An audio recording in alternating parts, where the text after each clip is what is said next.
Hello folks, this is a new series I'm calling Woody's WW2TV Walkabouts. I'm on my way down to the Vercors area of France, but while I'm on my way down I thought I'd stop here in Clermont-Ferrand at one of the military cemeteries here. It's the Montferrand cemetery, and behind me are World War II and World War I graves. And I'm going to take you on a little tour around there. By the way, if you're new to our channel, don't forget to click subscribe, click notifications so you receive about these updates as I'm doing them. There'll be a few more this week, I hope, but as from now I'm going to take you on a tour around this cemetery.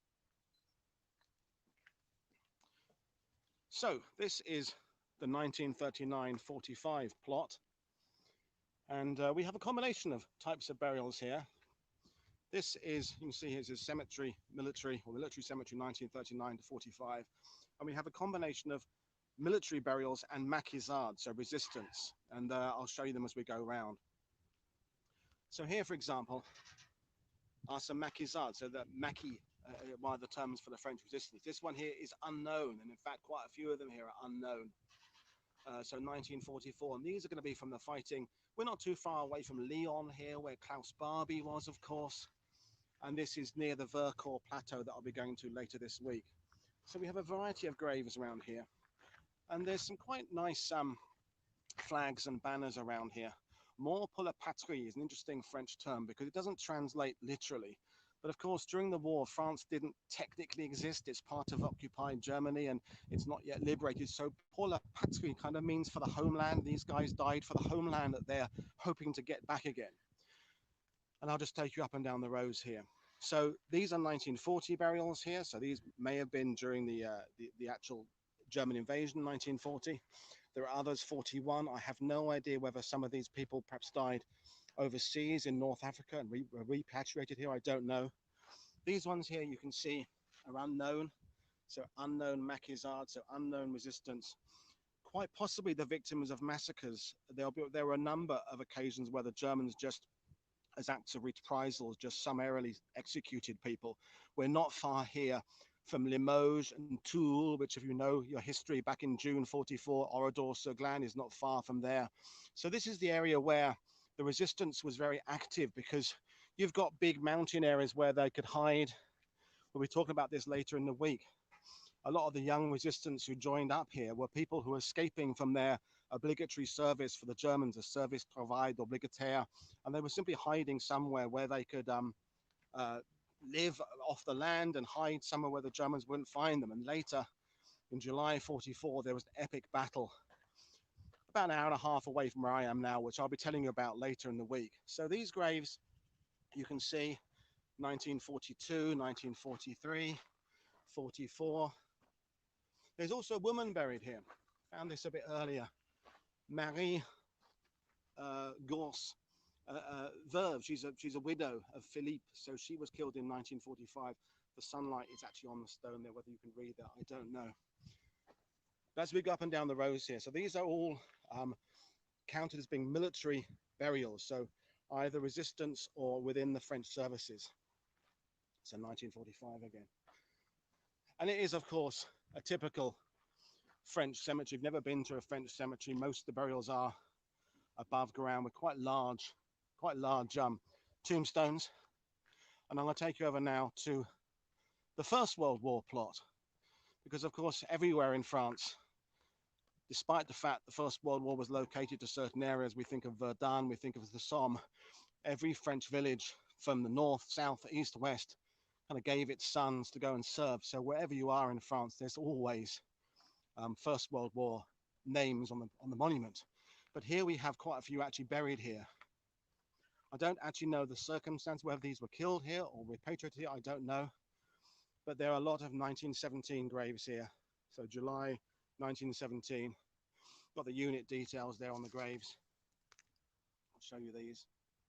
Mort pour la France. So in the First World War, because a lot of France is still unoccupied, these graves are counted as mort pour la France, dead for France, because France still exists as a country, even though it's being fought over. But in World War II, the difference being during the occupation by the Germans, technically France doesn't exist anymore. So hence they are dying for the homeland. It's just a sort of a linguistic difference, but it is interesting. And you can see, I don't know how many graves are here, a few dozen. And we're not terribly far away in the grand scheme of things from Germany and Italy here. So you'll see different types of names here, French names, but also names we might think of as being, Jewish, or indeed there's Muslim names here as well, because France is, of course, a very international country. There's a corporal here killed 1916. So this is end of June 1916, not too far away from the kind of Battle of Somme, the Somme there. And yeah, lots of names here as we go past. I'm going to take you to the little central bit there where there's a flagpole and have a look at that in a minute. So the idea with these videos, they're going to be very short, 15 minutes, something like that. And while I'm out and about, I might as well bring you some of these locations. It's not meant to replace the normal content. It's just a bonus, I suppose, really. So here are these different types of headstones. So Muslims died in 1918. Haven't found any yet, but there might be some Star of David here. Obviously Jews who served in the French army in the First World War. But one of the reasons I like, because I live in France, to come to French war graves and see the French dead, is to counter that ridiculous myth that all the French died, surrendered in 1940 without a fight, and that kind of nonsense that I hear quite a lot in Normandy. People say, "Oh, of course, all the French ran away, didn't they, in the second 1940?" But in the First World War, Second World War, the French lost tens of thousands of their sons. So this is a flag to the First World War. So it says 1914-18. The cemetery was renovated in 1998 by the town of Clermont-Ferrand. And there's the various senators and people involved there, and the Veterans Association. So they are well maintained, and it's, as I said, it's very nice to see the mixture of faiths these men served under here. So you've got the Muslim faiths there. Some interesting names. Jean-Pierre Racato. Is he Senegalese? Something like that. I don't know that name. But a whole variety of names there. There's this one here with another type of headstone. Not sure why that's not a cross. Jean-Marie Mereur. I'm guessing he had another faith or non-denomination. I don't think he's Jewish. I think it would be the Star of David. Maurice Perret. So all 1917, this row, 24th of March. So a lot around the end of March. Maybe if I find out how these people died, where they died, I'll add it to the description later on. I don't know at this moment. This is just a random little extra stop I did on our way down to Vercors. Just to give you an idea of where we are. The Ring 7 in the background there. That's kind of the not quite mountains, but that's the volcanic dome, the Puy du Dôme they call it here. So that's the beginning of the kind of the mountainous region we're going to. In fact, after we leave here, we'll be down into the Vercors tomorrow, in fact later today. And you can see the black stone they use here. The gravestones here are made of the black volcanic stone that is what is native to this part of France. And I'll just give you one last look at the cemetery here. So these are the First World War graves. And the sign there saying kind of, remember these people died for you. It's a nice way to finish this little video, really. So there we are. It's not been very long, this, less than 10 minutes. I hope there's a few of you watching. If not, you'll find it later on.